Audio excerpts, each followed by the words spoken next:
Hey, what's going on, everybody? What's going on? I hope you guys are doing well. I hope you guys are having a wonderful day. My name is Dr. Boyce Watkins.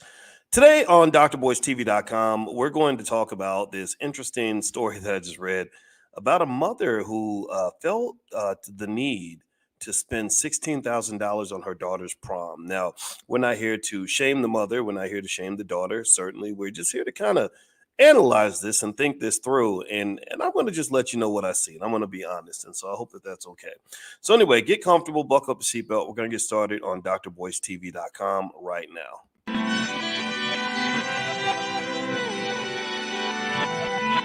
Here we are, clan the isms, cataclysm, great. Our people out here struggling, trying to make it in this state. Everybody out here doing it, but we the ones who late. Now family, we the ones who gotta delegate. Get that money in the power, never be fake. Stick to cosign for 3. What did he say? Create jobs, support our own. Educate the same and buy back your home. Got 3 degrees, triple 10. 3 PhDs, now we on the CNN. DBTV, let's talk about negligence. Ignorance is bliss, but we can turn it to intelligence. Believe none of what you hear, half of what you see. Let's break it down here on Dr. Boyce TV. Here we are. Hey, what's going on, guys? Welcome to drboycetv.com, the home for intelligent Black people. My name is Dr. Boyce Watkins. I want to say hello to everybody, and I see Vic FM. You're the first one in here, and he says, I love you, and I hope you're having a great weekend. Well, same to you, brother. Love you, too. Thank you. And let me know if you guys can hear me okay. Give me a yes if you can hear me. I am traveling with my family, and my wife brought me out here to sunny California, and we brought the kids, and so you know how it is when you stay in a different location. You got the Wi-Fi issues and everything. So give me a yes, give me a quick yes if you can hear me. I want to make sure I'm coming through all right. What's going on, Shirley Harrell, Athea Muhammad, London Miss, Roxana Green, TC, Doris Daniels? Good to see you. Good to see you. Good to see you. All right, and and as we get started, before we get started, I want to remind everybody. You guys know we do financial consciousness training or economic awareness training every single morning at 10 a.m. It's 100% free in the Black Business School because I really want us to elevate our economic awareness. If you can't see the money, you can't be the money. So economic awareness training, EAT, means I'm going to show you how to eat so everybody can eat. So if you want to eat, then you got to be able to see the food. And that's what we do every single morning at 10 a.m. Eastern. It's 100% free. It's just all I ask is that you bring your family. So if you want to join, text the word morning to 87948. Text morning to 87948. Or if you live in another country, just go to drboyceelevate.com. That's drboyceelevate.com. So let's elevate our consciousness so we can understand things. Now, I'm going to do a quick straw poll. I saw this story that was really interesting. There was a prom where basically the mom, because she did not have a prom of her own, because she was feeling, I guess, emotional about what happened to her, she really went all out for her daughter. She spent 16 grand on her daughter's prom. And I'd be curious to know, what do y'all think? Like, give me a yes or no.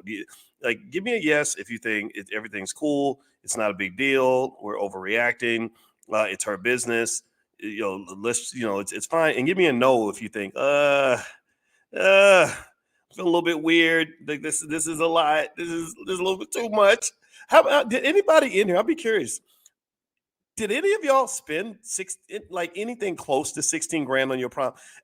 Does anybody? I mean, again, I'm not even gonna sound like a Gen Xer. I'm gonna sound like a boomer right now. Okay, I'm gonna sound like a boomer.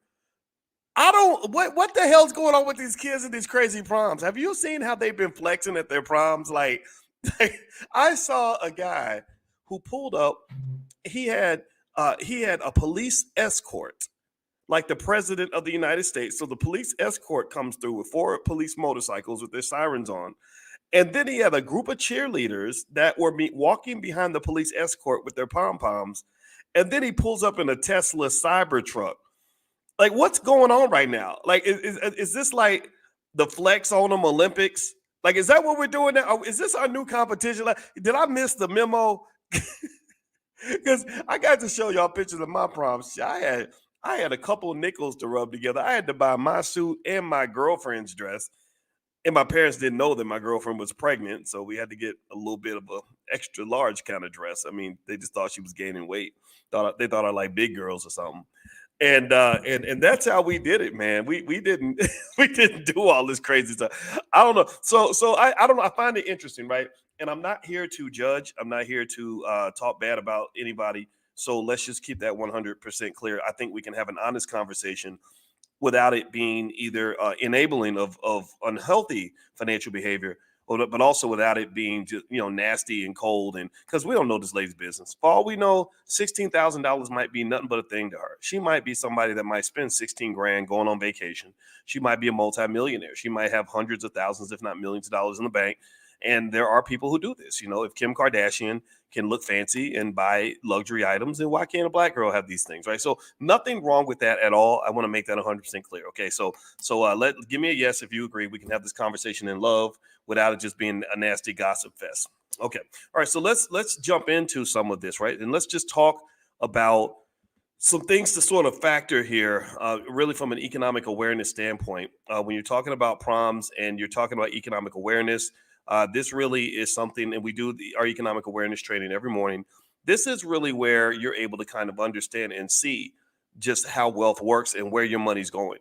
We can see why Black people have less wealth than other groups. We can see why the Asian and Jewish communities have the highest incomes and the highest wealth levels. We can see why Black consumption patterns are a little bit disturbing and how they're influenced by things like hip hop culture, right? Because for 30 years, these poor kids are growing up in an environment where rappers have done nothing but flex on them every single day. They constantly, drive up in these fake, these cars that they rented from somebody with rented jewelry in a rented house, and they give you a false fake lifestyle that makes you think that somehow you got to live like that. And if you're not living like that, then you're not a quality person.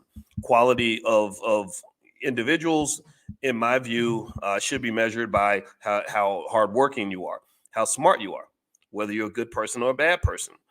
Do you have goals? Do you treat people well? Instead, we rank quality of people by how much European shit you got on your body, like how much Gucci you got, dog. How much? I saw you wearing Louis. I saw you wearing Prada. And it's the funny thing to me is that these European companies, they don't even hardly like Black people that much. They don't even like you, but you give all your wealth to these people that don't like you to impress people who probably don't like you either. And I do think that is something worth at least being conscious and aware of. So what tends to occur, in my view, is with these proms kind of getting outrageous, I think that what's happening is that kids are putting pressure on other kids. And I think that the kids are feeling like they have to go above and beyond to show off at prom. So rather than being evaluated favorably because you made good grades or because you have a big goals for the future, people just look at what kind of car you're driving. And I'm gonna tell you what the car you're driving, the clothes you're wearing don't mean nothing in terms of what kind of person you are. It means nothing. I know people that have lots of money who are just complete scumbags, who don't even take care of their kids, who are horrible human beings, who are dumb as bricks, who are lazy as hell. And there is no reason that a person should be evaluated on a higher scale just because they're showing up with a bunch of fancy stuff. Also, you don't show your wealth by throwing your wealth away. Throwing your wealth away is not a flex. It is not a flex to say, hey, I'm doing really well financially, and I'm gonna prove it to you by giving all my money away to white people. That's not a flex. What that shows is some sort of deeply embedded insecurity that you have. What it shows is that you don't feel confident and comfortable enough in your own skin that you have to spend money to buy self-esteem. You have to spend money to buy esteem from others. You have to spend money. You have to give your money away in order for you to feel complete, to feel human. And I just don't understand why that is not something that isn't discussed more regularly. Maybe it's because we just don't always have what we need to do that. And maybe I'm overthinking it because I'm a finance professor and my wife is a therapist. So as so imagine a finance professor laying in bed with a social work PhD who's a licensed therapist and analyzing these things. We come to these awkward insights that may sound strange on the forefront, but I think it really speaks to a need for healing in the community to help us get where we got to get to. Now, do me a favor, please hit the thumbs up button. Thumbs up, share, subscribe. My name is Dr. Boyce Watkins. You're watching drboycetv.com, the home for intelligent Black people. If this is your first time here, I hope that you will join us and hang out with us because we are the best on earth when it comes to Black wealth and Black economics. We don't play. We are extremely good at what we do. And I was on the faculty at Syracuse University for 13 years. I taught at the Ohio State University, University of Kentucky, et cetera. And our goal is to make Black people the most intelligent economic group of people on the planet, at least those who want to listen. And I speak to you every single day because I'm serious about this too. So we're talking about spending on proms and overspending. Now, when I think about proms and I look at kids flexing out on their proms and going crazy, rolling up in Camels and Bugattis and everything else, it makes me think about that next step, the bigger version of the prom, which is called the wedding. And I thought about how much people spend on weddings. And I think that there's a connection there, right? There's a connection between just basically this idea that you're having this big event where you're showing off for a bunch of other people.